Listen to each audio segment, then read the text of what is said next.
During Nintendo's latest Direct, a collector's edition of the upcoming Tears of the Kingdom was announced. With this collector's edition, those lucky enough to be able to get their hands on it will receive a steelbook for the game cartridge to sit in, a steel poster with artwork from the game, a pin set, and the game Artbook.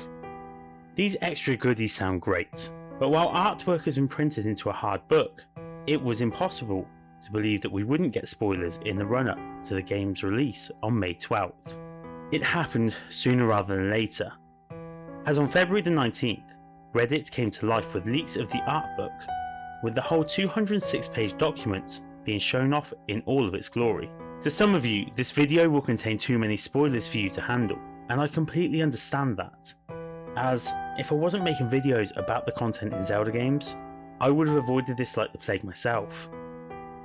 But after throwing it open to you guys, I'll be covering the whole Artbook, and coming up with several ideas as to what certain things mean.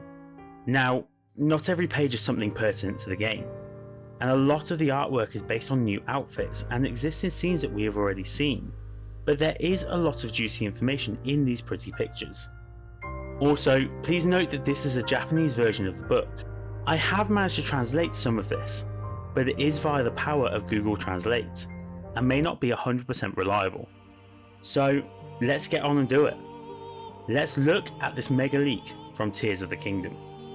So, to begin with, the book itself seems to be made of a fake leather material, and it has a sigil of sorts embossed into it, with the logo of the game in the right hand corner in a metallic gold foil. This looks really classy, and helps to justify the fact that we will probably be spending double the amount of the game once again on this collector's edition. The opening page is the sigil in full, and this is very interesting. First of all, we have a circle of scripture, and I've taken a look at this, and I can't see that this lines up with either the Sheikah or ancient Hylian languages, and it seems to be a whole new language. We still haven't got a proper translation of this yet, but you can guarantee that this script that runs around the glyph is somewhat pertinent. Inside of the glyph is an eye, a more demonic and darker version of the Sheikah eye that we've gotten so used to since the days of Ocarina of Time. Another eye is split into two, and placed on opposite sides of the first eye, which I find interesting as we'll see later on that this is done with a lot of the symbolism in the game. Below this is a hand with elongated fingers and 3 holes in each of their fingers, presumably where the joints are in the hand. This hand looks demonic also, and I wouldn't be surprised to learn that this whole thing is a seal, which is finished with a blood ritual of sorts. This could well be the Zonai seal placed on Ganondorf in order to lock him in place and either sap or feed him energy. Our next page is a gorgeous piece of artwork based on some ruins in the sky. Link stands at the far end of this crumbling building. The building consists of the same statues found within the Zonai ruins in Faron within Breath of the Wild, and these walls are etched with a new strange text. This confirms for us that the writing is indeed ancient Zonai, and this area was once a Zonai stronghold of sorts. We now see a new paraglider design, with a strange winged bat design in the middle. There are a few new paraglider designs in the document. The notes on the left read, "Made by the Rito tribe. Not only the overall shape, carved wood sticks to the top, elements such as a fringe have been added." The idea that this was made by the Rito tribe makes sense with the logo, which is seen in Rito Village on the platform when you're confronted by Rivali. It looks as though we will be getting to unlock and potentially then change the paraglider throughout the game, which will be in addition to changing equipment. The next page shows some sort of base equipment for Link, and footwear is what is being showcased here. We look at a set of sandals that are tied up and fastened to Link's feet. They are tied up to the knee, and they appear to only be on the design of the older imagery of Link. The fact that he is still shown in this book shows that he's not just an early build, and there are indeed 2 Links in this game, as the existing Link looks very different to this. Our next image is of Moblins having set up a camp on the Talus, something that we've seen in an earlier trailer. We're told that the design is bony, which looks pretty obvious. Next up is 3 images of Link, each with different tools on his back.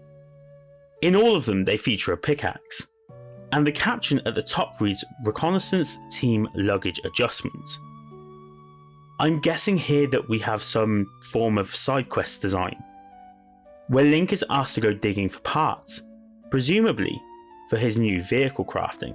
It also shows to the side a large backpack to carry all of his findings back with him. I wonder if this will play out a little like Death Stranding, where we have a weight limit and Link shouldn't be allowed to fall over in case we further damage his cargo.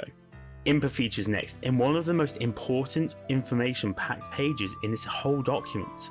Impa is set up for travel in this game, so she does not sit stationary, and we can see that they have heavily thought about how her attire might well hinder her movement. So they've made changes to her kimono, which is pulled up with the obi, or bout, in order to stop it from trailing on the floor. In all honesty, while there's a lot of development notes here, I don't see much relevance, but I definitely like the fact that Impa is out and about in this game instead of being a literal hermit. Okay, so now we really start to hit spoiler territory with the next shot.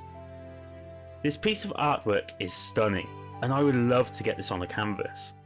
The shot is of a mountainous area, covered in trees with a large tree roots coming down from the top of it, reaching right the way down the island. About halfway up the winding path is a stone that has fallen to the floor, and a green-blue swirl wraps its way around it.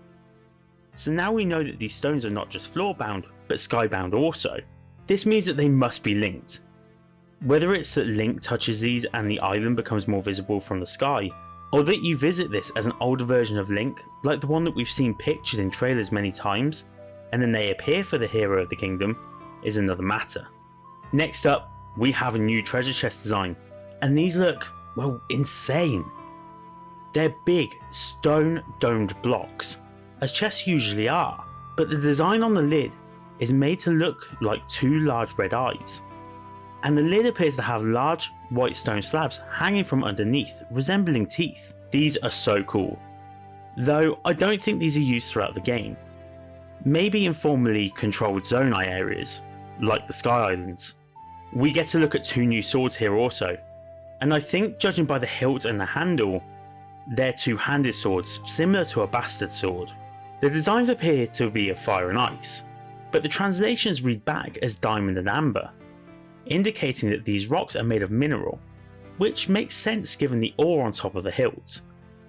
Either way, these look super cool.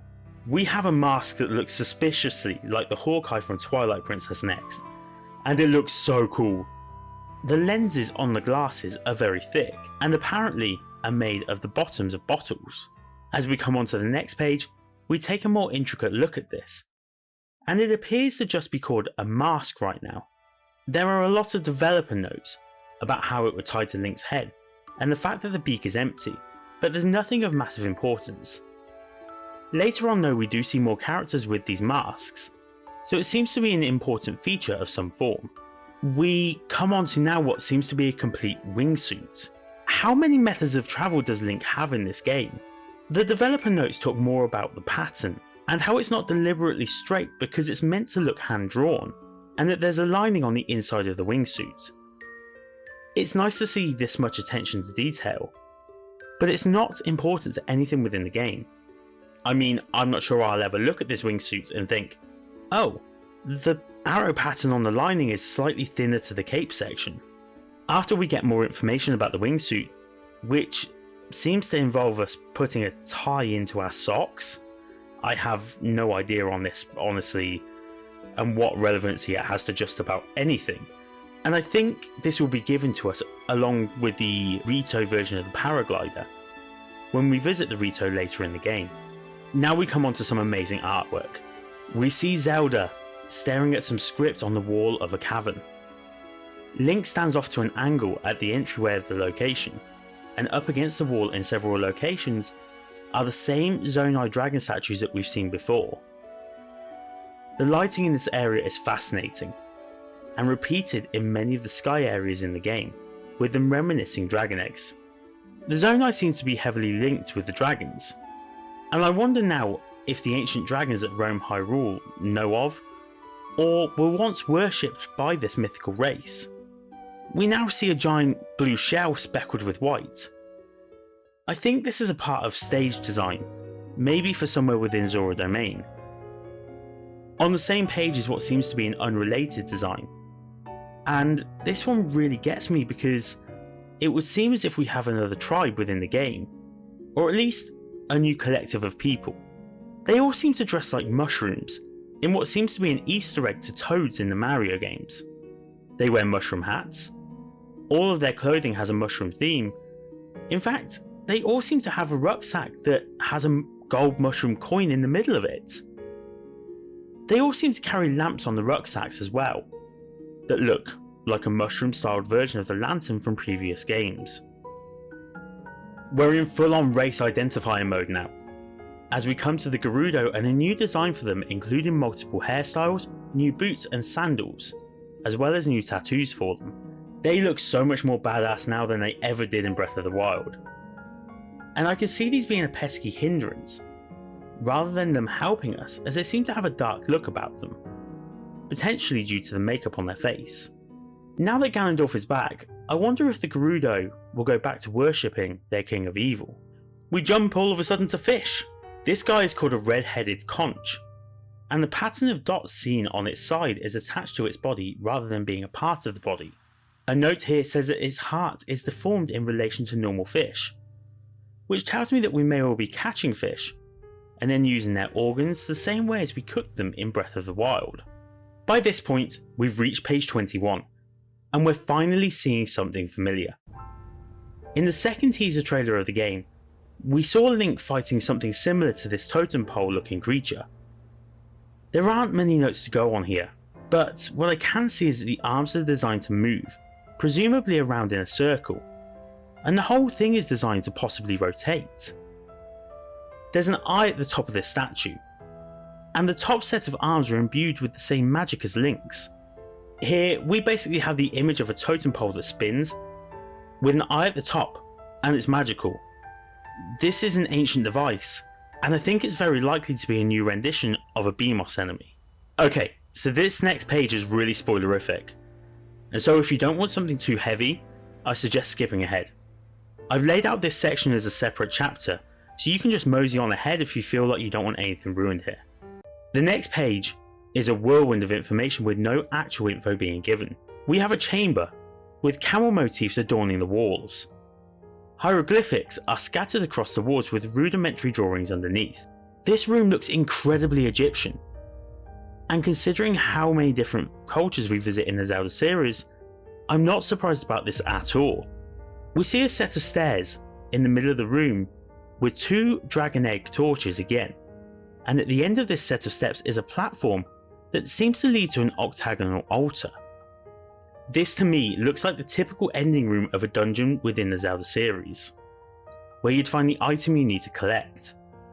This actually looks like a new improved graphic version of one of the very rooms that we would see in Link's Awakening, when we would collect one of the sacred instruments.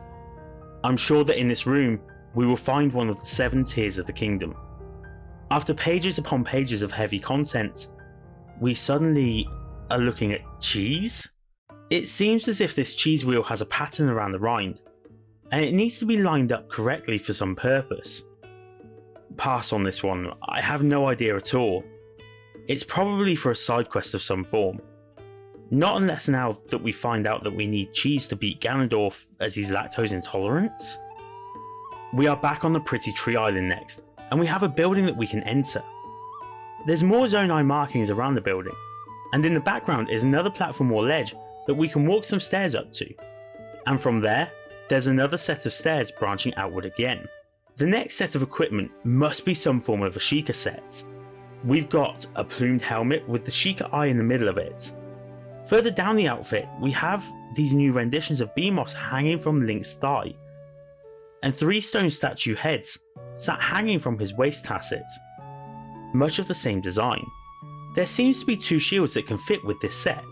The first shield that comes with this set seems to be made of the odd robotic enemies that we've seen so far in the game, and I wouldn't be surprised to see us have to kill some of these in order to obtain this equipment. It's made of 2 parts that come together. The notes on this page show a 3-pronged mechanism that sits into an outer circle. Now, the interesting thing here is the fact that there are 3 levels to this equipment. showing that over time we will be able to upgrade our equipment to make them bigger and better. The shield here gets larger every time it improves. We also see a second shield featured below this with a blue energy encircling it. This shield looks like it's actually an upgrade to the set above, with it still featuring a center panel and 3 prongs, but this time it has the blue energy associated with the guardians encircling it. It's much more magical in appearance, so I would assume it will do a better job of protecting us from magical attacks than the former design. Page 25 shows a new enemy design, a giant toad that adapts to its environment, i.e. with regional variations. You see a green version, which I presume is the normal land version, and then a fire and ice version, each one with horns that are styled differently depending on the variation. The next page is that of a piece of artwork that we have pretty much seen before, a golden version of the mystical character that sits in the tableau at the beginning of the first official trailer, and the female, presumably Zelda, linking arms to create a circle with the hands clasped together. There are devotees this time, above and below them, and sat directly central of the two characters, just above them, are 2 tear shapes inside of a circle of what seems to be light, like a sun-like structure. We've seen this on the tableau at the start of the second trailer, and I think this will play a part in the introduction of the game, though I feel this particular drawing will be discovered by Zelda as she ventures underneath Hyrule Castle to find the source of evil in the land. We next get confirmation of minecarts actually being used to travel on, and these are emblazoned with Goron footprints. So I presume that these are found in Death Mountain, or Eldin, or whatever the game wants to call the area. There's a switch that you can presumably hit in order to change the cart's track direction. The next page I absolutely love. It's a new costume and it's absolutely gorgeous. It's based on the Lord of the Mountain, with the 2 fairy twig horns at the top and the face of the legendary creature on the helmet, with the light blue aura that the creature exudes being the main colour of the costume. The reason why I love this is because of what the Lord of the Mountain was designed to be in Breath of the Wild. The Lord of the Mountain is found in Satori Mountain.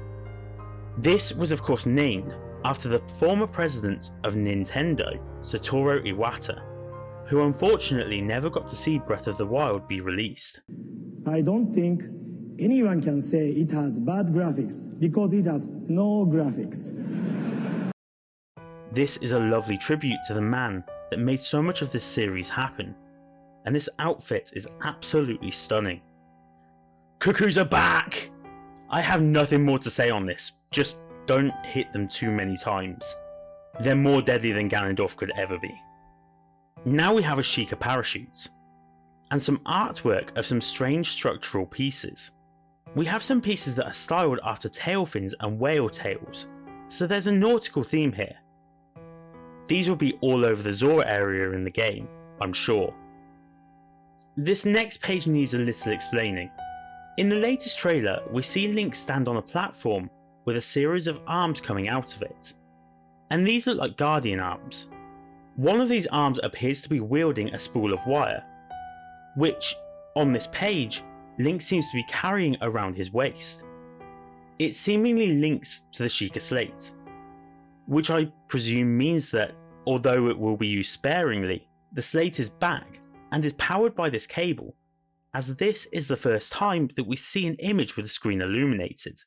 Perhaps Link needs to restore this to power and find the location of the tears, or perhaps this acts, along with the transport pad that Link stands on, to transport him to the Sky Islands, or to the surface from the sky.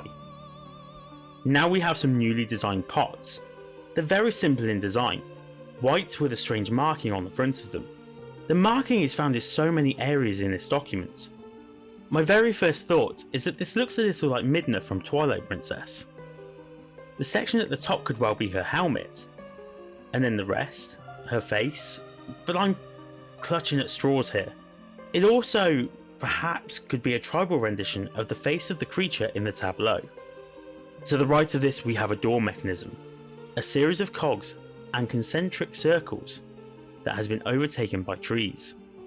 We've never seen anything like this on the surface in Breath of the Wild, so I think this is in the sky. And the tree roots could be from the island that we saw earlier on in this book, which is the same island we saw Link climbing up in an earlier trailer. The door itself looks eerily similar. This looks like the Gate of Time from Skyward Sword, as I presume this is a wooded area, or at least a formerly wooded area. It wouldn't be impossible to imagine that this area is above Faron. If that's the case, then there is a high chance that we could be seeing the sealed grounds, and the Gate of Time that we once opened in Link's first chronological adventure. We've got some cute creatures next, and I think these guys will just be roaming around the map. We've got a stork that can't see through his hair, some seagulls, and some cute frogs. These all look really Disney-esque. Now we've got some bokoblin, and we have 4 levels to digest here. This means monsters level up as we go, or is it that they level up based on being hit by the shards of malice thrown by the blood moon? These guys get more threatening with each level. I really like this idea, and think this is a feature that is well needed within the game. Now we see our mining blin, who carries a satchel on his back made of monster bones. These guys were seen at the start of the last trailer, and I still think they will help with terraforming the land by helping to make larger monster encampments. Now we have some tools that look like they will be hanging in stables.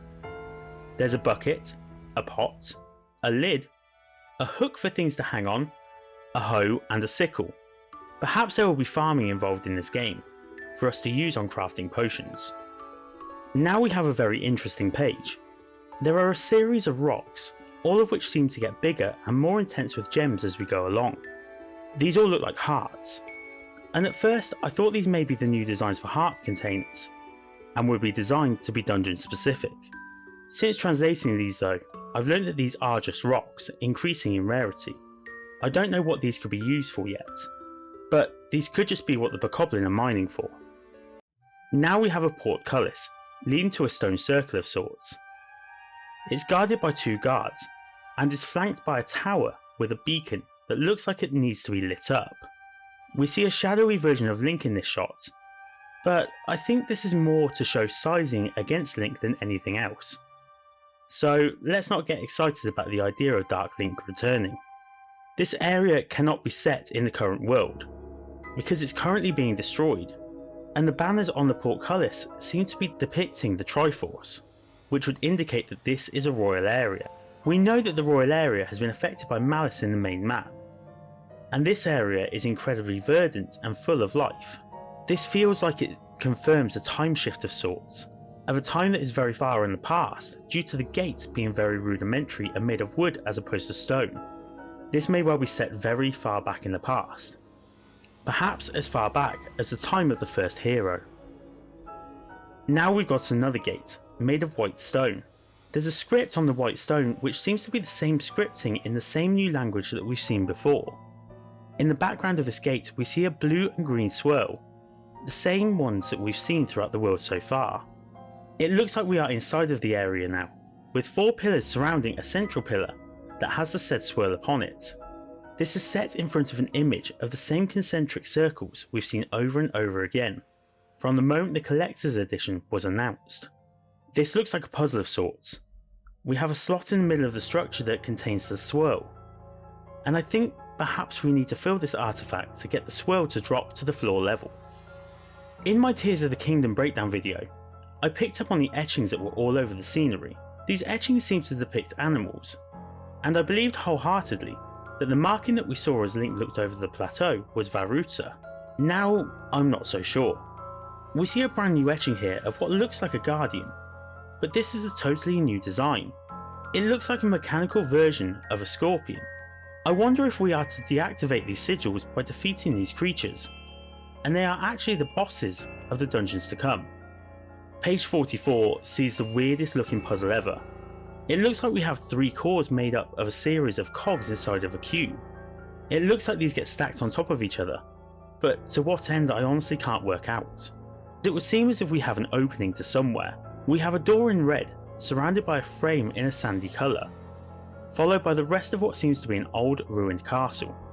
I think this could be the entrance to the area that we saw earlier on, the room with the altar, where I think we get one of the tears. so this would potentially be the opening to a temple of sorts, possibly a rendition of the Earth Temple. These weird tree roots that we've seen in the last trailer are clearly something important, and I think I know what. These have a point at the bottom and a blue platform underneath. This point and platform looks surprisingly like the points in Breath of the Wild where you download information to the Sheikah Slate. I think that these points are where we learn more about the area, like the towers, or the map points. We're inside of another room at this time, again with an altar at the end. This room looks incredibly Aztec or Mayan, and again has the arrows from Link's wingsuit on it. This, I think, is a great leader's room from the Rito tribe, somewhere where a speech will be given on the lectern at the back of the room. We're next treated to character models of this era's Link, before seeing some weapon models of what seem to be differing levels of Bokobat and Boko Spear. I'm not sure these are for us to level up, but rather they will depend on the level of the enemy as to what we could expect them to hold. On page 50 of this Artbook, we have what looks like a great temple of sorts. A large set of stairs leads to a set of double doors, and above those seem to be a heavily dilapidated window that looks like it may have been made of stained glass previously. We again see a dark shadow of Link, but this again seems like a sizing silhouette to show the magnitude of this location. Could we be seeing the Temple of Time here? This place definitely looks like it's grand, and potentially somewhere religious or regal. This for me is either the Temple of Time or the inside of Hyrule Castle before ruination. Wow, we are up to page 50 and there is so much left to go of this book. There is no way that I can possibly cover this in one video, so we're going to split this up into parts so that we can go really in depth with this art book and form some cool ideas and theories. Thank you guys so much for watching part 1 of this deep dive into the art book of Tears of the Kingdom.